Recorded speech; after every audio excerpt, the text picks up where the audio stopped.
శ్రీకృష్ణునికి ఇష్టమైన వాటిలో వేణువు ఒకటి. చేతిలో వేణువు పట్టుకున్న శ్రీకృష్ణుణ్ణి ఫోటోలు, విగ్రహాల్లో చూశాం. శ్రీకృష్ణుడు ఎప్పుడూ చేతిలో వేణువు పట్టుకునే ఉంటాడు. శ్రీకృష్ణుడు తన వేణువును వాయించటం ప్రారంభించిన తర్వాత విశ్వమంతా కూడా భక్తితో ఉప్పొంగిపోయింది. అయితే శ్రీకృష్ణుడు ఎంతగానో ఇష్టపడే వేణువును ఎందుకు విరగ్గొట్టాడు? ఈ సంఘటన వెనుకున్న కథ ఏంటి? Watch this R24 special.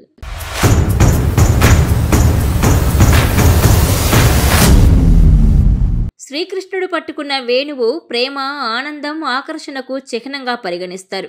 ఆయన చేతిలోని వేణువు పేరు మహానంద లేదా సమ్మోహిని.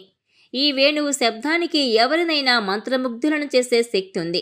మత విశ్వాసాల ప్రకారం శ్రీకృష్ణుడి చేతిలో ఉండే వేణువు దదీచి మహర్షి ఎముకలతో తయారు చేశారని నమ్ముతారు. బాలకృష్ణుణ్ణి కలవడానికి వచ్చిన పరమేశ్వరుడు ఆయనకు ఈ వేణువును బహుమతిగా ఇచ్చాడు. అప్పటి నుంచి ఈ వేణువును శ్రీకృష్ణ పరమాత్ముడు తన దగ్గరే ఉంచుకున్నాడు.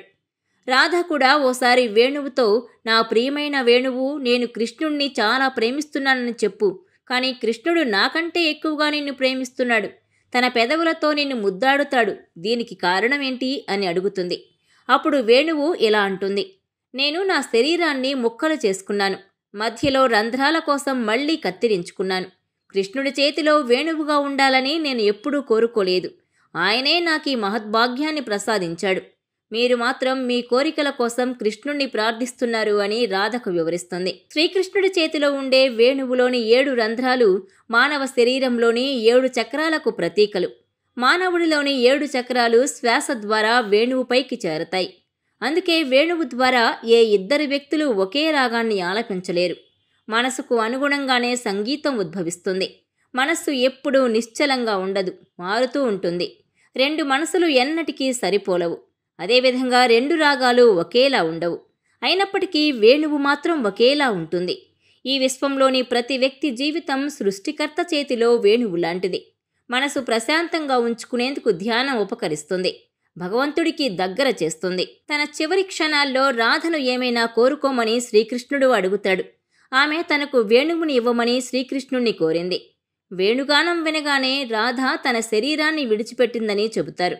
రాధ విడిపోవడాన్ని తట్టుకోలేని శ్రీకృష్ణుడు ఆ వియోగంలో తన వేణువును పగలగొట్టి విసిరివేస్తాడు.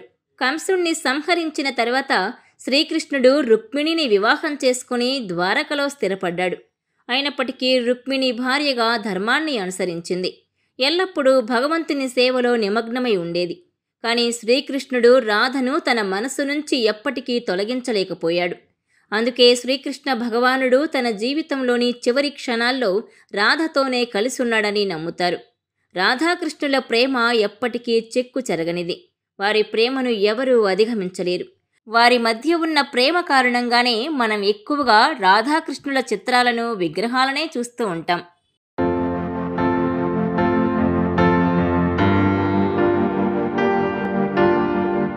ఈ వీడియో మీకు నచ్చినట్లయితే please share, like and subscribe R24 Telugu.